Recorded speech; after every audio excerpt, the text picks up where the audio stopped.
Hello friends, इससे पहले वाले वीडियो में हम पढ़ चुके हैं जो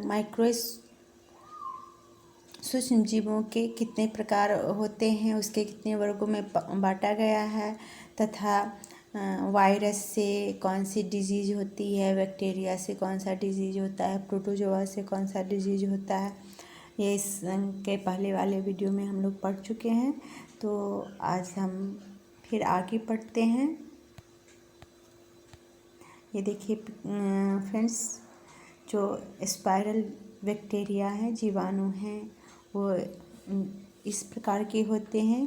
फिर ये छड़नुमा जीवाणु जो होते हैं उनका शेप इस तरह का होता है। ये क्लेमाइडोमोनास है, ये शैवाल का ही है। स्पाइरोगारा, ये इसका फ्रेंड्स ये क्वेश्चन पूछा गया है जो सीटेट के एग्ज़ाम में, जो स्पाइरोगोरा जो शैवाल होते हैं उसकी आकृति किस प्रकार की होती है।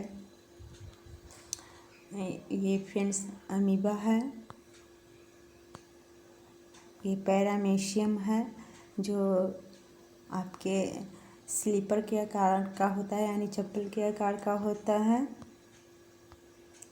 ये फ्रेंड्स फंगी यानी कवक का है, जो हमारे ब्रेड पे जो ब्रेड मोल्ड होते हैं उस पे जो उग जाता है। फिर इसको हम माइक्रोस्कोप से देखते हैं तो इसकी आकृति इस प्रकार से दिखलाई देती है।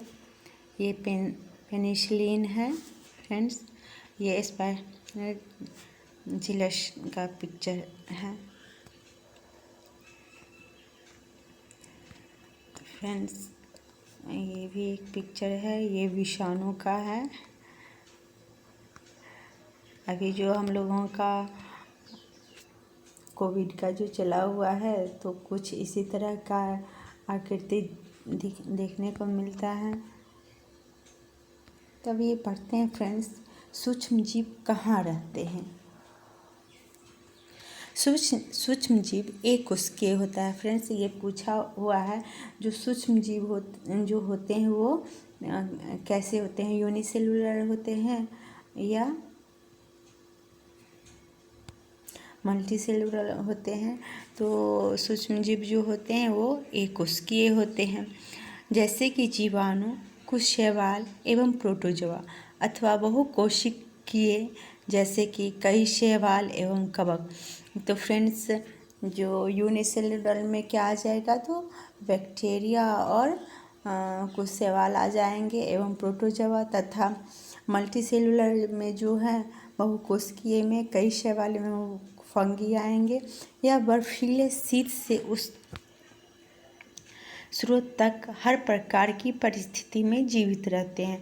यह मरुस्थल एवं दलदल में भी पाए जाते हैं फ्रेंड्स। ये इम्पोर्टेंट है, ये पूछा जा सकता है जो सूक्ष्म जीव कहाँ कहाँ पाए जाते हैं। तो यह मरुस्थल यानी डिजर्ट एरिया जो हो वो, या एवं दलदल एरिया में भी पाए जाते हैं। यह मनुष्य रहित सभी जंतुओं के शरीर के अंदर भी पाई जाती हैं।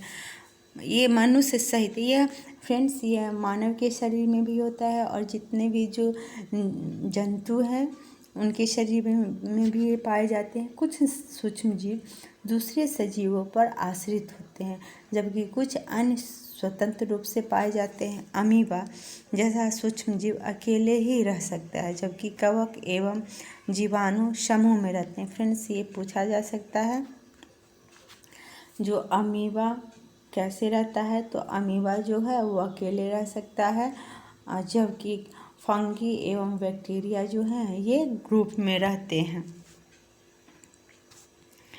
सूक्ष्म जीव और हम, सूक्ष्म जीव की हमारे जीवन में महत्वपूर्ण भूमिका है। इनमें से कुछ हमारे लिए लाभदायक हैं तथा कुछ अन्य हानिकारक तथा जीवों में रोग के कारक हैं। आइए हम विस्तार से इसके बारे में अध्ययन करें।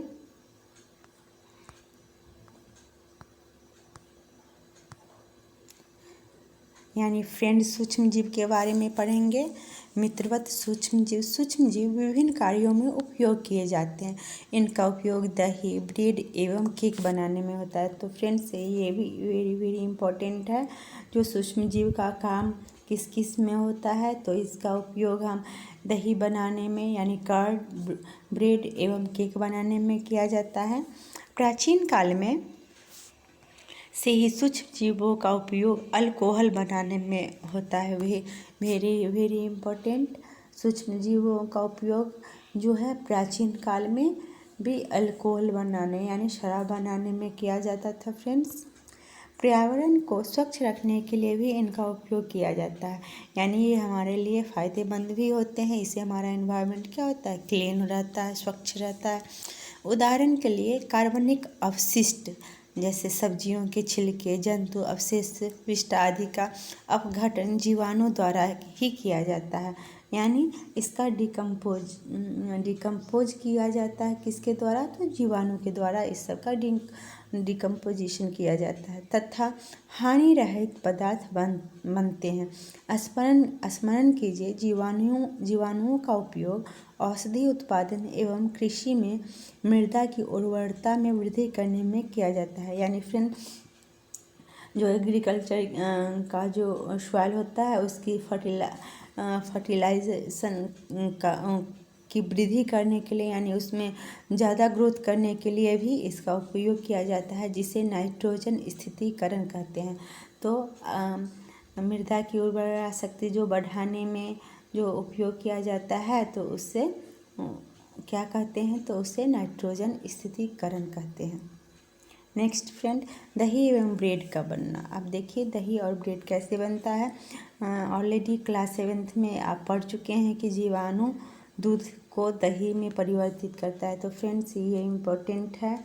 जीवाणु दूध को दही में परिवर्तित कर देता है। तो फिर पूछा जा सकता है, जो दूध से दही बनाने के लिए हम किसका इस्तेमाल करते हैं या किसकी सहायता से दूध से दही बनता है।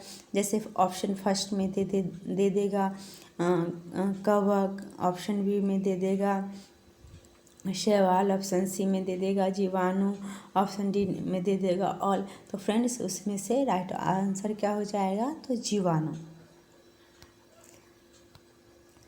आपने अपनी माँ को गर्म गुनगुने दूध में थोड़ा सा दही मिलाते हुए देखा होगा, जिससे दही जम जाता है। हमें आश्चर्य होता है, ऐसा क्यों। अब ये पहेली के मन में ये क्वेश्चन आया है, तो देखिए इसका आंसर क्या होगा। दही में अनेक सूक्ष्म जीव पाए जाते हैं, जिनमें लैक्टोबैसिलस उस सूक्ष्म जीव का फ्रेंड्स जो दही से दूध में बनाया जाता है, तो ये वेरी इम्पोर्टेंट है। उसका नाम क्या है, तो लैक्टोबैसिलस है नामक जीवाणु प्रमुख है, जो दूध को दही में परिवर्तित कर देता है। तो फ्रेंड्स, यहाँ पूछा जा सकता है, दूध से दही बनाने में जिस जीवाणु का उपयोग किया जाता है, उस जीवाणु का नाम क्या है, तो उसका नाम लैक्टोबैसिलस है। वह दूध में जनन कर उसे दही में परिवर्तित कर देता है। जनन में फर्टिलाइज करके उसमें जो है जीवाणु पनीर यानी चीज़, अचार व अनेक खाद्य पदार्थों के उत्पादन में सहायक है। रवा, सूजी, इडली एवं भटूरे का एक महत्वपूर्ण संघटक है दही है। क्या आप अनुमान लगा सकते हैं कि ऐसा क्यों है। जीवाणु एवं ईस्ट चावल के आटे के किण्वन यानी फर्टिलाइजेशन में सहायक होता है, जिससे इडली एवं डोसा बनता है। फ्रेंड्स, ये पूछा जा सकता है इडली और डोसा कैसे बनता है, तो ईस्ट यानी चावल के आटे में इसका किण्वन करके इसको बनाया जाता है। ये एक्टिविटी दिया गया है, ये इतना इम्पोर्टेंट नहीं है। हाँ, पेडागोजी के क्वेश्चन में ऐसा पूछ सकता है। एक बर्तन में 1/2 किलोग्राम आटा अथवा मैदा लेकर उसमें थोड़ा सा चीनी डालकर गर्म जल में मिलाइए। नेक्स्ट है, इसमें थोड़ी मात्रा में 1 चुटकी ईस्ट पाउडर मिलाकर गूँथ लीजिए। आप 2 घंटे बाद क्या देखते हैं, क्या आपने गूँथे हुए मैदे को उठा हुआ फुला पाया ईस्ट पाउडर के साथ मैदा। देखिए फ्रेंड, यहाँ पे ये मैदा या आटा है, फिर इसमें ईस्ट मिला दिया जाता है, फिर इसको थोड़ी समय के लिए छोड़ दिया जाता है। छोड़ने के बाद फिर देखा जाता है तो ये इस तरह से आटा जो है उसमें खमीर पैदा कर देता है और वो बहुत मुलायम टाइप का फूला फूला हो जाता है। ईस्ट तीव्रता से जनन करके श्वसन के दौरान कार्बन डाइऑक्साइड उत्पादित करता है। फ्रेंड्स, ये इम्पोर्टेंट है।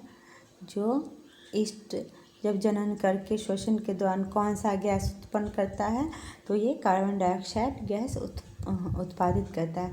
गैस के बुलबुले खमीर वाले मैदे का आयतन बढ़ा देता है। गैस में जो बुलबुला निकलता है वो क्या करता है, तो खमीर के आयतन को बढ़ा देता है।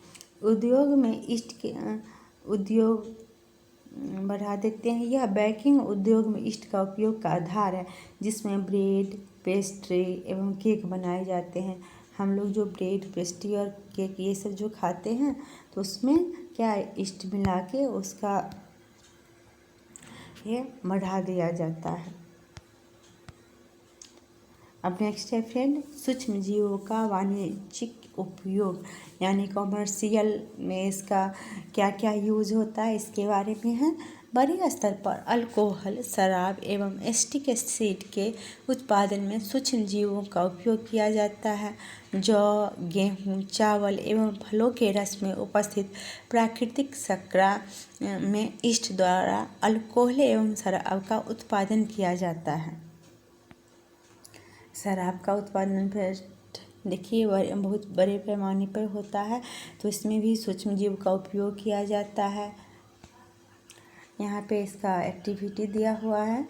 500 ml का बीकर लेकर उसमें 3/4 भाग तक जल भरिए, उसमें 2 से 3 चम्मच चीनी घोलिए, इसमें 1/2 चम्मच ईस्ट मिलाइए। इसे 4 से 5 घंटे तक के लिए उस स्थान पर ढक कर रख दीजिए। विलन के सूंघ के देखिए।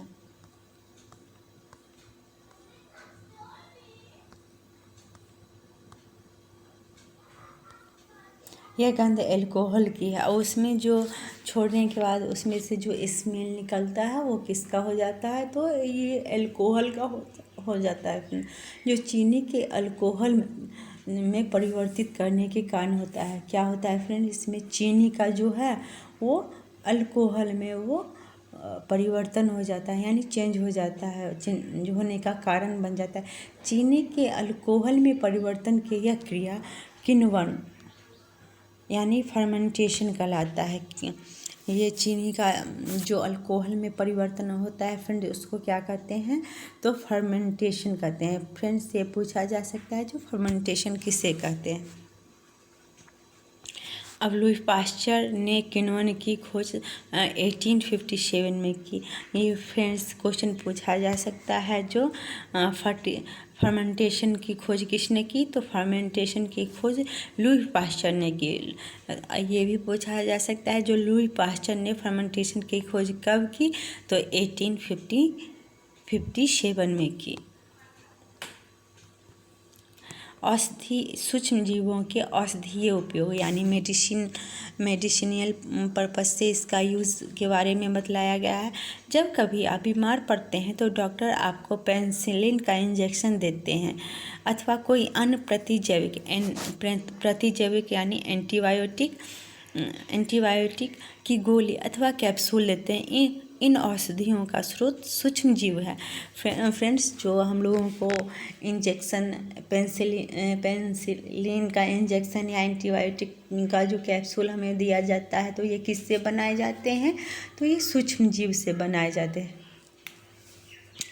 ये बीमारी पैदा करने वाले सूक्ष्म जीव को नष्ट कर देते हैं। क्या करते हैं, चूँकि ये सूक्ष्म जीव से बनाए जाते हैं और जब इसका इंजेक्शन या कैप्सूल हम टेक करते हैं तो वो हमारे अंदर जो भी सूक्ष्म जीव जो बीमारी होती है उसको वो क्या करते हैं, नष्ट कर देते हैं अथवा उनकी वृद्धि को रोक देते हैं। उनका वो जो हमारे बॉडी के अंदर ग्रोथ करते रहते हैं उसको वो स्टॉप कर देते हैं। इस प्रकार की औषधि को प्रतिजैविक अथवा एंटीबायोटिक कहते हैं। और फ्रेंड्स, से पूछा जा सकता है जो एंटीबायोटिक किसे कहते हैं, तो इसका आंसर हो जाएगा जो सूक्ष्म जीव जो हमारे शरीर के अंदर सूक्ष्म जीव से होने वाली बीमारी को नष्ट कर देता है या उनकी वृद्धि को रोक देता है, तो उसे हम एंटीबायोटिक कहते हैं। आजकल जीवाणु और कवक में अनेक प्रतिजैविक औषधियों का उत्पादन हो रहा है। ये कुछ फ्रेंड्स नेम है जो वेरी वेरी इम्पोर्टेंट है, ये एग्ज़ाम में पूछा हुआ क्वेश्चन है। वो एंटीबायोटिक का नाम क्या है? स्ट्रेप्टोमाइसिन, टेट्रासाइक्लिन, एरिथ्रोमाइसिन समान रूप से उपयोग किए जाते हैं। ये 3 महत्वपूर्ण है, स्ट्रेप्टोमाइसिन, टेट्रासाइक्लिन, एरिथ्रोमाइसिन। फिर इसको आप ये जो आपका एंटीबायोटिक का नेम है इसे फ्रेंड्स रिमेंबर कर लीजिएगा, क्योंकि ये लगभग हर एक बार के सीटेट के एग्ज़ाम में पूछा गया ही क्वेश्चन है या किसी न किसी प्रकार से ये क्वेश्चन पूछ देता है। समान रूप से उपयोग की जाने वाली प्रतिजैविक है जिन्हें कवक एवं जीवाणु से उत्पादित किया जाता है। तो फ्रेंड्स ये किससे बनाया जाता है? तो ये फंगी एवं बैक्टीरिया से बनाया जाता है। किसी विशिष्ट प्रकार के सूक्ष्म जीव का संवर्धन करके प्रतिजैविक का उत्पादन किया जाता है। यानी इसमें स्पेशल जो होता है देखा जाता है, जो उसमें स्पेशल कैरेक्टरिस्टिक होता है उसका संवर्धन करके फिर उसका ये एंटीबायोटिक का जो है उत्पादन किया जाता है, जिन्हें अनेक रोगों के चिकित्सा में उपयोग में लाते हैं। अब फ्रेंड्स ये है ये भी वेरी वेरी इम्पोर्टेंट है।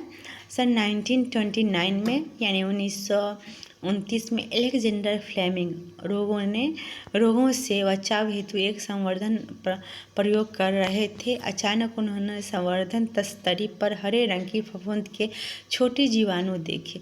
उन्होंने पाया कि यह फफूंद जीवाणु की वृद्धि को रोकते हैं तथा यह पाया गया कि बहुत सारे जीवाणु फफूंद द्वारा मारे गए। इस प्रकार फफूंद से पेनिसिलिन बनाए गए। अब फ्रेंड ये पूछा जा सकता है जो पेनिसिलिन सर्वप्रथम किसने बनाई थी? तो ये अलेक्जेंडर फ्लेमिंग हो जाएंगे।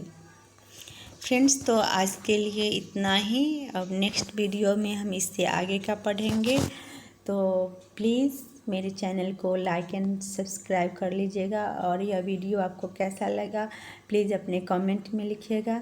तो आज के लिए इतना ही। Thank you, have a nice day, bye bye.